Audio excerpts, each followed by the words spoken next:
It is legal in the state of Florida to recruit for any reason other than athletics. Unfortunately, I think that's kind of the nature of the beast here in South Florida. I would prefer it went back to the old days. I do think that the state has allowed it. It's the wild, wild west down here. Be honest with you, man, I hate. I think that's something that we can leave out of high school sport. It's the same problem in high school and college. Because you see a lot of kids moving place to place, from this school to that school. It's South Florida football at this point. Kids move, and they move for a variety of reasons. Some circumstances, transfers, happen. Trying to make that person comfortable in his skin and comfortable with you. There's no guarantee that a kid or a parent will stay with what you have going on. Parents have every right to take their kids, wherever they want. For the parents, the kids, I guess they see the opportunity to do and make changes, on a daily basis. Sometimes it seems like. I know a lot of guys get angry at 16-year-old kids about decisions their parents made. If I'm a parent, I want to put my kid in the best situation to be successful. Biggest issue is entitlement. Jumping from this place to that place to that place. There's kids that have transferred to 5 and 6 different schools. When they bounce around too much, you send in the wrong message. Young men are so able to move.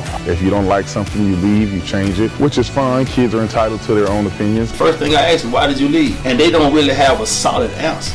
What problems are you running away from? So whether it's an academic situation, whether it's a situation where you're buried, the better the team, the deeper the bench. You got a lot of kids who are studs coming out of Little League, and they just not used to not playing. The greatest thing for any kid is to be able to get playtime. Starting somewhere and then you go somewhere else to sit the bench. I don't understand it. This is the reality, so you have to deal with it. I don't think it's something that we can control. Parents and kids need to understand you're not going to always get what you want in life. Some of the kids just need to understand that perform on and off the field in the classroom, no matter where you at. Take your medicine, deal with your coach, and make the best of a good situation. If a kid really wants to go to another school because he thinks it's in his best interest, I'm all for it. If they leave, God bless them. If they stay with them, let's rock. It is football. A lot of times it's academics. A lot of times it's a combination of both of those. Some of the programs here, whether it be coaches, the administration, they're doing a horrible job. Lack some form of stability, some form of support. There's just so many different variables to this. So there's some programs that are better at doing what they do and helping young men matriculate to the next level than others, from an academic standpoint, from a social standpoint, from a mentorship standpoint, and from a football standpoint. Things should be done for the right reason. In some cases, it can work out, but in most cases, stay put, be patient, trust the process. Unfortunately, patience right now for kids is just not there. Kids want to play right now, right or wrong. If a coach leaves a program and the program's going to change, I guess I can't also fault that. That's usually where you see a lot of the movement. Unfortunately, we live in an era where there are other incentives, things that are